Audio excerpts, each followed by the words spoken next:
I really believe if there's something that you want to do, don't be afraid to go do it. You can invent your way into that situation, and I've done it multiple times. So talking to Ryan here, I call you the big Ryan. Yeah, he's very, very. I'm like, I feel like intimidated standing right next to you, but yeah, you got a big business, well, a decent business, really, and you are in aviation. Yeah, aviation. So we started, I live in a farming community, so I stuck to things that we know about. Our core competency is farming. And I fell in love with aviation, so I was sitting one day and wanted to have my own helicopter, so I built a business around helicopters. So now that's how we got started. Started out with one helicopter, was built in 1954. Wow. Wood blades, and hired somebody that was already proficient, had them train me, and the business paid for my learning experience, and that's how we got started. Now we started out doing $16,000 in a season 5 years ago, and this year we'll do about 2.5, and so we've grown rapidly, but truly, I really believe if there's something that you want to do, don't be afraid to go do it. You can invent your way into that situation, and I've done it multiple times in sports and athletics and things like that. Certainly in business, He just showed me the wall at his house. I'm like, wow, that's awesome. That's awesome. It's kind of a National Geographic museum, right? Yeah.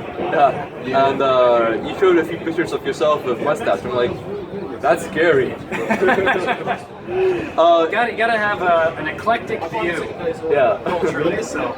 Yeah. So how does somebody go about starting in aviation? Like, let's say I want to go into that business. How the hell do I buy a helicopter? So it's interesting because the typical path for doing that is you invest a lot of time and money. When you get out, a typical helicopter pilot might have anywhere from $150, maybe even $200,000 worth of debt. Because it's very expensive to get the time, the expertise, and then essentially you still don't know anything. It's a marketable skill. So I went about it a little bit different angle. I built a business that funded my education. So by finding some niche, everything in aviation is a niche. And the better you fill that niche, the more successful you'll be. So you want to stay away from things that everybody is doing and find things that have a lower barrier of entry. So small service items, maybe even training. If there's a high interest in other people learning, you can literally lease an aircraft, hire a CFI, a trainer, and then work on the back end with your profits to pay for your flight time. And so anytime you can get into an industry and create a scenario where you're being paid to learn, to be an expert, and surround yourself with good mentors, lowers the barrier of entry. And at any time you can cut bait, right? There's no consequence to your learning. Absolutely. So now in the aviation business, where is the money made? For example, in the restaurant business, it's not made from food often, it's actually made from beverages. Right? In the car industry, you don't make money selling a car, you make money on the upgrades. Because when you sell a car. How do you make money in aviation? Where the money is that? So there's an old saying in aviation, the easiest way to make $1 million is start with two. It's a large fortune driving a small one. The trick with aviation, it's a very difficult market because there's so much overhead, right? And so what you have to be careful of is non-revenue hours and minding that overhead. So you can spread your overhead, your insurance is one of your biggest costs, over the number of hours. So you want a high number of hours flown, lowers your hourly cost and insurance, but you want to make sure those are revenue hours. So again, finding a niche, maybe it's service.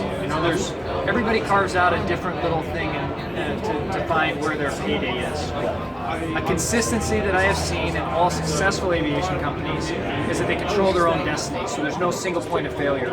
And what I mean by that, if you have a helicopter and you're running a tour company, everything's going great, but you sub out your own maintenance. So that means somebody else is holding the cards to you being able to go out and generate revenue hourly with your aircraft.